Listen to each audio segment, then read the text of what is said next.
आज येशूचं बालपण आपण बघणार आहोत. येशूचं बालपण कसं गेलं, म्हणजे आता येशू जन्मल्यानंतर 12 वर्षांपर्यंतचा काळ बिलकुल इथं सांगितलेला नाही. डायरेक्ट तो 12 वर्षाचा झाल्यावर कशा प्रकारे त्यांनी तो ज्यावेळेस ते सगळे लोक वल्हांडण सण साजरा करण्यासाठी सगळे आपले सगळे नातेवाईक सगळे पूर्ण यरुशलेमेत त्या मेन जे मंदिर होतं की नाही तिथं सगळे जण तिकडं आपलं अर्पण व्हायला जायचे. म्हणजे वर्षातून एकदा, मागच्या वेळेस जसं सांगितलं की वर्षातून एकदा सर्व लोक त्यांच्या पापांची क्षमा होण्यासाठी अर्पण वाहण्यास, वल्हांडण सण साजरा करण्यास कुटुंबाच्या कुटुंब सगळे नातेवाईक एकत्र होऊन ते आपल्या, त्यावेळेस तर काय गाड्या बस रिक्षा काही नव्हत्या, देवाची उपासना करायला ते तसे जात असायचे. आणि ते आनंदाचा प्रसंग होता. हसत खेळत सगळे नाही का, कझन सगळे भाऊ बहिणी सणासुदीच्या दिवसात कशा मित्रांच्या गाठीभिटी होतात तसं अनेक कुटुंबाच्या कुटुंब चालत चालत सगळे जात असतात. आणि असं हे चांगलं सगळं वातावरण होतं. सगळे नाचत गात मोठमोठ्याने गप्पा गोष्टी करत, मुलं पण किलबिल करत आनंदाने हसत बागडत असे रस्त्याने, म्हणजे येशूचा परिवार, येशू आणि सगळे त्याचे कुटुंब नातेवाईक ते सगळे लोक असे चाललेले होते चालत चालत. आणि मग एखादं मूल आपल्या आई वडिलांपासून हरवण्याची शक्यता होती, पण त्यांना काय असं वाटत होतं की कुठल्या तरी घोळक्यात ह्या नातेवाईकाकडे त्या नातेवाईकाकडे ह्या मावस भावाबरोबर चुलत भावाबरोबर आपली मुलं असतील, म्हणून ते निश्चिंतपणे सगळे आई वडील आपले चाललेले होते. संपला, सणाचे दिवस संपले आणि ते घरी चालले होते की येशू आपला मुलगा हा आपल्या बरोबर नाहीये. आणि मग त्यांना एकदम टेन्शन आलं. ते सगळीकडे बघायला लागले, सगळीकडे शोध करायला लागले, पण तो त्यांना त्या कुठल्याच ग्रुपमध्ये ना मावस भावांमध्ये सख्या भावांमध्ये दुसरीकडे कुठंच तो सापडला नाही. मग आता ते त्यांना वाईट वाटलं आणि ते शोध करत करत कष्टी दुःखी होऊन परत एक दिवसाची वाट चालणं म्हणजे किती अवघड गोष्ट आहे. परत यरुशलेमला, आणि तो कुठं होता, सगळे ते शास्त्री आणि परुषी एकदम यहुदी धर्माचं जे कट्टर ज्ञान ज्यांना आहे, ज्यांचं अख्खं बायबल पाठ आहे, अशा गुरुजनांमध्ये एकदम शास्त्री पंडित ते होते की त्यांना एक एक वाक्य एक एक शब्द पाठ होता. अशा लोकांमध्ये तो आपलं सगळं ज्ञान त्यांना त्यांच्या प्रश्न विचारत होता. आणि ते लोक पण ह्याला प्रश्न विचारत होते येशूला. आणि सगळेजण ह्याच्या बुद्धीच्या ज्ञानावरून थक्क झाले. आणि ते सगळ्यांना आश्चर्य वाटलं, हे काय असं एवढा असा लहान मुलगा 12 वर्षाचा आणि एवढी कशी काय उत्तरं देतोय. सगळे थक्क झाले. आणि त्यावेळेस ज्यावेळेस मरियेने बघितलं की हा मंदिरामध्ये असा बसलाय सगळ्यांशी बोलत, तर त्यावेळेस ती म्हणती त्याला की बाळा, तू आमच्या बरोबर असा का वागलास की आम्ही तुझे वडील आणि मी किती दुःखी कष्टी होऊन तुझा शोध करत उलट आम्ही परत आलो इथं.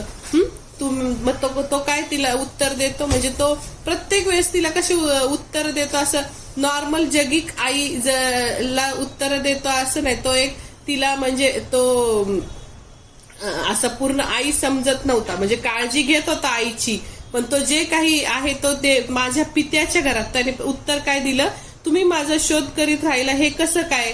तो त्यांना म्हटला, माझ्या पित्याच्या घरात मी असावे हे तुमच्या ध्यानात आलं नाही का. म्हणजे येशूचं पित्याचं घर म्हणजे चर्च, देवाचं जे मंदिर आहे ते चर्च मध्ये तो तिथं थांबला होता, त्या सगळ्या शास्त्री पुरुषांना उत्तर देत होता. आणि हे तुमच्या म्हणतो काय म्हणतो त्याच्या मम्मीला की माझ्या पित्याच्या घरात मी असावे हे तुमच्या ध्यानात आलं नाही का. आणि मग त्यांना काहीच समजलं नाही मरियेला, पण तिला माहित होतं. तिने सगळ्या ज्या ज्या काल मी सांगितलेल्या घटना सगळ्या तिने तिच्या अंतकरणात जतन करून ठेवल्या होत्या. मेंढपाळांची घटना की मेंढपाळांनी येऊन त्यांना सांगितलं की आम्हाला देवदूत उतरले स्वर्गातून, त्यांनी आम्हाला सुवार्ता सांगितली म्हणून आम्ही इथं आलो. नंतर तो शिमोन म्हटला की तुझ्या आरपार अंतकरणात तलवार भोसकली जाईल, म्हणजे तुला दुःख होणार आहे. आणि अनेक गोष्टी तिने ते सोने गंधरस आणि ते मागी लोक ते ताऱ्याचं कसं तारा त्यांना मार्गदर्शन करत त्यांच्या घरापर्यंत आला, ह्या सगळ्या गोष्टी तिने जतन करून ठेवल्या होत्या. आणि तिला माहित होतं की हा आपला मुलगा, हा काय आपला मुलगा तर आहे, पण तो संपूर्ण जगाचा तारण करता आहे आणि तिलाही त्या तारणाची गरज होती. आणि मग ती मरिया अस्वस्थ झाली होती. आणि मग तिला कळलं की तिला तो जो बोलतोय येशू ते स्वर्गीय पित्याला अनुसरून बोलतं हे तिच्या लक्षात आलं होतं. आणि मग तिला असं, जरी तो तिचा पुत्र असला तरी तो देवाचा पुत्र होता, संपूर्ण हरवलेल्या जगाचा तो तारणारा होता. आणि ती हळूहळू तिची त्या कुटुंबाशी अटॅचमेंट त्याची सुटत होती. त्याची सगळी जी कुटुंबाशी असलेली बंधनं सैल होत चाललेली. आणि त्यावेळेस तिला ते उत्तर आठवलं की त्या शिमोनाने सांगितलं की तुझ्या अंतकरणात काय होणार आहे, तलवार भोसकून जाणार आहे. मग ती म्हटली की जसं काय तिच्या मनात आलं असेल की हा पहिलाच अनुभव आहे. म्हणजे तिने असं एवढं प्रेमाने त्याला बोलली आणि तो म्हणतोय की मी माझ्या पित्याच्या घरात असणं योग्य नाहीये का, असं म्हणतोय. मग तसं नव्हतं, तो तसा त्याच्या संपूर्ण जगाच्या तारणाच्या दृष्टीने तो विचार करत होता आणि त्यामुळे तो तसा बोलला होता. मग आता इथं असं आपल्याला दिसून आलं की ते नासरेथाला परत आले तेव्हा त्याच्या कौटुंबिक जीवनात कसलाच बदल नव्हता झाला. की येशू पूर्वीप्रमाणेच, म्हणजे जो जन्मापासून ते 30 वर्षापर्यंत आई वडिलांच्या तो आज्ञेत राहिला. आणि त्या आई वडिलांच्या आज्ञेत राहत असताना कधी त्याने असं आपल्याला दिसलं नाही की उद्धटपणे तो बोललेला. पूर्ण त्यांनी तारुण्यात आला, तारुण्यातून प्रौढावस्थेत म्हणजे 30 वर्षाचा होईपर्यंत त्यांनी सगळी वर्ष एकत्र आनंदात घालवली. आणि त्याचे जगिक आईबाप, येशूचे जगिक आईबाप मरिया आणि योसेफ यांच्या तो संस्कारात तो वाढत गेला. आणि ते दोघं पण खूप धार्मिक होते. असं नव्हते की ते जगिक होते, पण ते खूप धार्मिक होते. त्यांचा जो आदर्श होता तो आदर्श येशूने बघितला की ते कशा प्रकारे धर्माचा अभ्यास करायचे, प्रार्थना करायचे, त्या देवाच्या वचनावर त्या दोघांचं खूप प्रेम होतं. हा आदर्श त्या येशूच्या पुढे होता. आणि मग तो त्यांच्या बरोबर सगळ्या आज्ञेत राहिला. छोट्या घरातलं वातावरण खूप प्रेमाचं होतं. म्हणजे जरी ते छोटं घर होतं, ते गरीब होते, पण ते वातावरण त्यांच्या घरातलं प्रेमाचं होतं. तो आज्ञा पाळायचा, वडिलांना सुतारकाम करायचं, कार्पेंटरचं टेबल खुर्च्या बनवायचा, असं तो वडिलांच्या मदत करायचा. आणि त्या थोड्याच दिवसात त्याचे वडील मरण पावले आणि मग सगळी जबाबदारी येशूवर आली. थोड्या दिवसांनी त्याचे वडील कुटुंबाचा प्रमुख म्हणजे थोरला मुलगा असतो की नंतरचा दुसरा प्रसंग मरियेला असंच झालं की दुसऱ्या प्रसंगात काय झालं की पुन्हा एकदा ती पहिलाच चमत्कार जो लिहिलेला आहे बायबलमध्ये की काना येथील गावामध्ये द्राक्षरस संपतो. आणि द्राक्षरस संपतो तर त्याची आई त्याला म्हणती की येशू द्राक्षरस संपलाय, असं ती तिकडचं फजिती होऊ नये मुलीकडच्या लोकांची म्हणून ती सांगती. तर तो म्हणतो बाई याच्याशी तुझा माझा काय संबंध, म्हणजे तिचा इन्सल्टच झाला ना. असं जर कुणी आपल्या मुलाला एखादी आई म्हटली की अरे हे इथं हे काम करायचे, मग तो म्हटला जर मुलगा त्याच्याशी तुझा माझा काय संबंध, तर मग कसं वाटेल ना. मग तसं त्यांनी तो तिला म्हणजे हळूहळू असं जगिक नाती तो काय करत होता, नात्यातून तो दूर होत होता. आणि म्हणजे ती बाई म्हटला पण ते बाई हे आदरार्थी नाव होतं, पण तो संपूर्ण जगाचा विचार करून तिच्याशी बोलला. पण त्याने केलं, तिचा विश्वास होता की हा जो म्हणेल ते करा. तिला माहितीये जरी हा असा बोलला तरी हा जो म्हणेल ते तुम्ही करा, असं ती त्या चाकरांना म्हणाली. आणि येशूने ते करून टाकलं. म्हणजे त्याला जगिक तो काय म्हणतो पुढच्या एका वचनात, परत अजून एकदा कुठंतरी बायबलमध्ये नवीन करारात आलं की येशूचे शिष्य त्याला म्हणतात की प्रभूजी तुमचे आई आणि भाऊ तुम्हाला भेटायला आलेले आहेत. मग तो म्हणतो कोण माझी आई आणि कोण माझे भाऊ, मी नाही ओळखत त्यांना. जो कोणी माझ्या स्वर्गातील पित्याच्या इच्छेप्रमाणे करतो तोच माझा भाऊ, तीच माझी बहीण आणि तीच माझी आई. म्हणजे त्याने संपूर्ण स्वर्गीय जीवनाला ज्याप्रमाणे वातावरण पाहिजे, तो कुठल्या एका घरासाठी आला नव्हता आणि त्यांनाच नातेवाईक बनून त्यांच्यावरच प्रेम करायचं असं त्याचा स्वभाव नव्हता. आणि ह्याच्यातून आपल्याला असं दिसतं की मरिया चिडखोर नव्हती. येशूच्या बोलण्यामुळे तिला काही अस्वस्थ वाटलं असेल असं तिने दाखवलंच नाही. उलट ती नोकरांना म्हटली जा तुम्हाला हे जो काय ते सांगल तो करा. आणि मग अशा प्रकारे तिने अशा संपूर्ण इतरांचं कल्याण करण्यासाठी त्याने स्वतःला वाहून त्या काना येथील लग्नापासून त्यांनी सेवा कार्यास प्रारंभ केला. आणि फक्त कुटुंबाचं कल्याण नाही तर त्यांनी संपूर्ण मानव जातीचं संपूर्ण जगाचं कल्याण करता तो मरियेपासून मग त्या 30 वर्षापर्यंत राहिला तिथं. आणि 30 वर्षानंतर तो तिथं जगाच्या कल्याणासाठी मरियेपासून म्हणजे त्याच्या आईपासून, भावापासून, बहिणीपासून तो दूर गेला आणि 3.5 वर्ष 3.5 एवढे वर्ष त्यांनी मग संपूर्ण जगात सुवार्तेचं काम केलं आणि देवाचा पुत्र म्हणून तो नंतर फिरायला लागला. मग ह्याच्यात एकच आता सकाळीच जो संदेश आपला परिवाराबद्दल त्यांनी सांगितलं, मग त्यात त्यांनी एक गोष्ट सांगितली की एका वडिलांची गोष्ट सांगितली, वडील आणि मुलगा. तर ते त्यांनी सांगितलं की जर तुम्ही तुमच्या घरात मुलांना काम करायला शिकवले, आज्ञाधारकपणा हे करायला सांगितलं, मग त्यांनी एक वडिलांचं उदाहरण दिलं. ते म्हटले की एक वडील होते आणि एक मुलगा होता आणि तो वडील काय करायचे, कडक शिस्तीचे होते आणि ते कडक शिस्तीचे वडील सारखे त्याला म्हणाले, आलास का, जेवला का? मग तो म्हणायचा हो डॅडी जेवलो. मग का ताट इथं का ठेवलं, जा नेऊन ठेव किचन ओट्यावर. नंतर मग परत दप्तर, शाळेतून आला का, दप्तर कुठं ठेवलं, बॅग लगेच उचलून ठेव तुझ्या जागेवर, सॉक्स व्यवस्थित ठेव, तुझे कपडे व्यवस्थित ठेव. असं करून तो बाहेरच्या लोकांचं पण मग कुठं आता ते दोघं चालले समजा डॅडी आणि तो, तर मग डॅडी काय म्हणायचा, ती सायकली एकमेकावर पडल्या असतील तर तो म्हणायचा जर त्या सायकली एकमेकावर पडल्यात, चल उचल व्यवस्थित ठेव सायकली.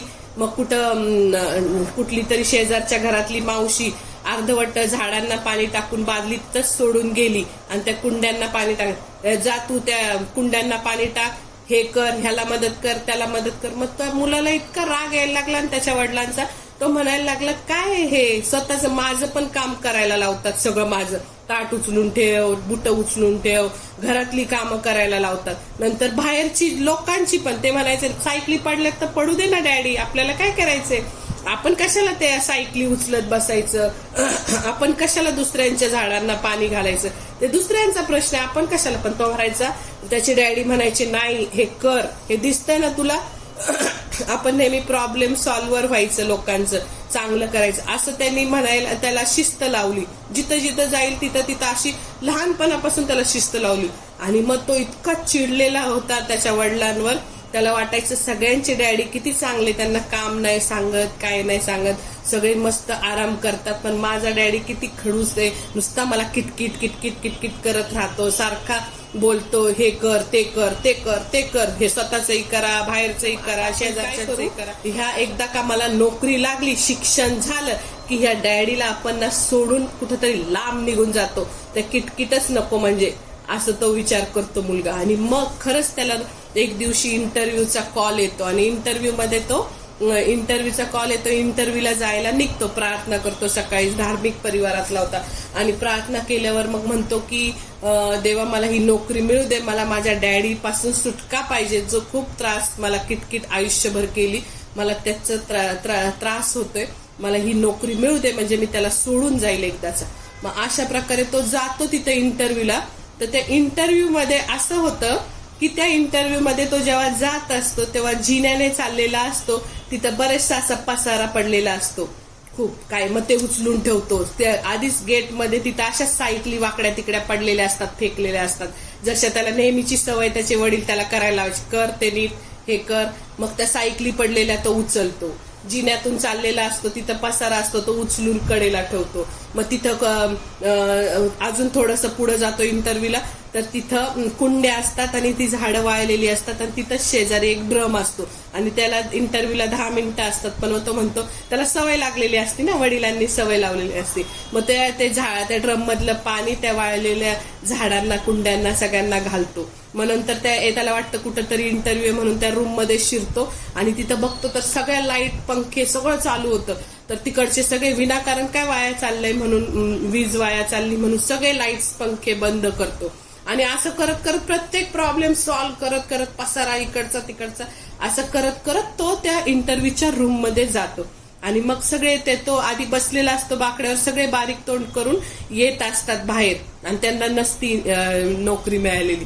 आणि हा जातो आणि लगेच त्याला म्हणतात तुमची नोकरी फिक्स, उद्यापासून कामाला या. मग हा म्हणतो कस काय बरं, माझी तर इंटरव्ह्यू नाही झाली, काय नाही. म्हणे आम्ही सीसीटीव्ही मध्येच तुमची इंटरव्ह्यू घेतली, आम्हाला असाच मुलगा पाहिजे होता की जो आमच्या प्रत्येक गोष्टीची कदर करणारा असेल. सगळ्या आम्ही तुम्हाला पूर्ण सीसीटीव्ही मध्ये बघितलं, तुम्ही सायकली पडलेल्या उचलल्या, झाडांना पाणी टाकलं, मध्ये बेंच आडवे तिडवे कक्षे वाकडे तिकडे होते ते तुम्ही सरळ केले, लाईट पंखे बंद केले, अशा कितीतरी गोष्टी तुम्ही केलेल्या आहेत ते आम्ही बघितलं आणि तुमची इंटरव्ह्यू न घेता असा प्रामाणिक आणि असा मुलगा आम्हाला पाहिजे होता आणि लगेच त्याला इंटरव्ह्यू म्हणजे न घेता त्याला खूप मोठ्या पगाराची नोकरी मिळते आणि मग त्याला इतकं हे भरून येतं की ही नोकरी जी मिळालेली आहे ती फक्त माझ्या डॅडीमुळे मिळालेली आहे. जर आज मी ह्या गोष्टी केल्या नसत्या तर आज मला हे मिळालं नसतं नोकरी. आणि मग त्याला इतकं भरून येतं आणि मग त्याला त्याच्या वडिलांची किंमत कळती. विकास कांबळे पास्टरांनी हे गोष्ट सांगितली आजच्या संदेशात की आपल्या आई वडिलांची किंमत आपल्याला नंतर कळती. म्हणून मग आता जे जे कामं सांगतात त्याला चिडचिड करायची नाही, त्याच्यातून तुमचं भलं होणार आहे. सगळ्याच लहान मुलांपासून सांगते की ज्या गोष्टी आई वडील तुम्हाला सांगतात त्या प्रेमाने करा त्यांच्या आणि त्याच्यातून तुमचं चांगलंच होणार आहे. जर पसारा आवरायला लावलं तर काय हरकत आहे आपल्या घरातला पसारा आवरायचा. या सगळ्या गोष्टी अनेक अशा आहेत. तर तुम्ही घरातलं आज्ञापालन, येशूनी कसं त्याच्या आईचं वडिलांचं सगळ्यांचं आज्ञापालन केलं म्हणजे त्याला असं जगात दाखवायचं नव्हतं की मी हिचाच मुलगा आहे म्हणून, मी सार्वकालिक संपूर्ण जगासाठी आलेलं म्हणून तो थोडंसं तसं कडकपणे बोलायचं. पण त्यांनी सगळ्या आज्ञा पूर्ण केल्यात आई वडिलांच्या.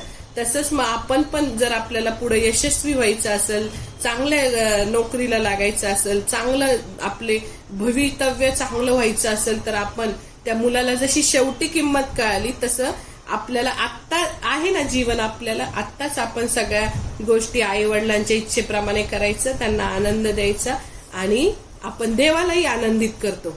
असं वचन आहे इफिस्करामध्ये, जर तू आपल्या माता पित्यांचा आदर केला तर त्याच्याबरोबर एक प्रतिज्ञा जोडली की ती प्रतिज्ञा अशी की ते होणार म्हणजे होणारच. देवाची प्रतिज्ञा आहे की ह्या गोष्टी होणार. जर तुम्ही आई वडिलांचा सन्मान केला तर तुम्ही या पृथ्वीवर दीर्घायुष्य होणार. जर आपल्याला पुढे आयुष्य जास्त पाहिजे असेल तर त्यांचा सन्मान करायचा, असं इथं सांगितलेलं आहे. कळालं येशूच्या बालपण